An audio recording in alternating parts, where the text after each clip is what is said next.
Hi guys, I'm about to make some guacamole, and before I do that I thought I'd show you the fastest and quickest way to chop up cilantro.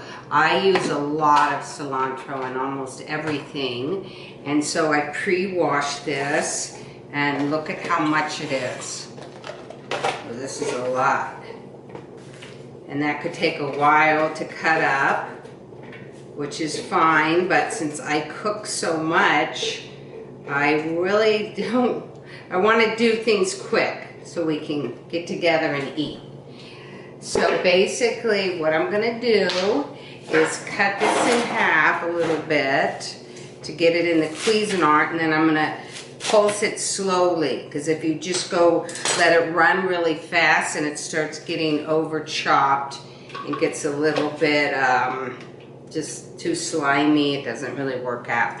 So if you want it most like hand chopped, you have to pulse it. So I've got it in there with the blade. I'm going to turn this on and I'm just going to pulse.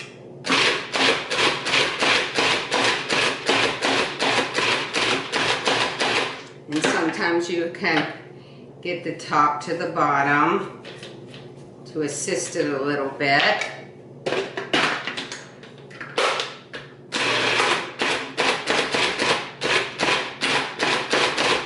Look at how fast it is, guys.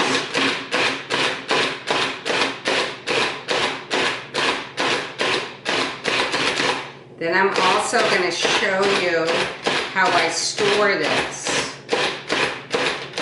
because sometimes I use this much cilantro and sometimes I don't. That looks about good, guys. So I'll take that out.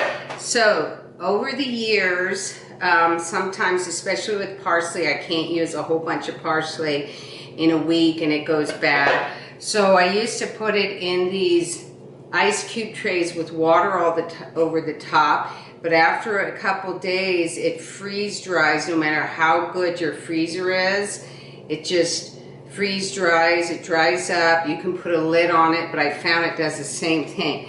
And another technique, which is pretty darn good, is I put the cilantro in here and then I fill it, just cover it with water, and I put the lid on it, and once it freezes, I'll take it out and break it up into chunks. But that's also a little bit more work than you want to do. So now the new way I'm doing it is basically getting these large new, they're called giant ice cube trays.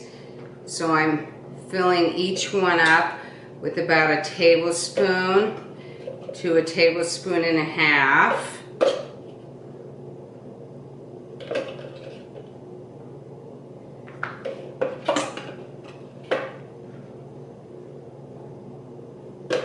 And then I'm going to pour water on these, and for some reason, because they're deeper, it works a lot better. So I fill them about halfway. Now I'm going to pack them down like that. And now I'm going to fill them with water. I'm not even going to the top. I'm going about 3/4. And then we're going to pop this in the freezer. And then once they freeze overnight, we can take them out of the tray and put them in a plastic bag. And then whenever we need cilantro for something to stew, you just pop one into your stew and you've got that flavor without any effort. So I'll see you in a bit, because now we're going to make guacamole.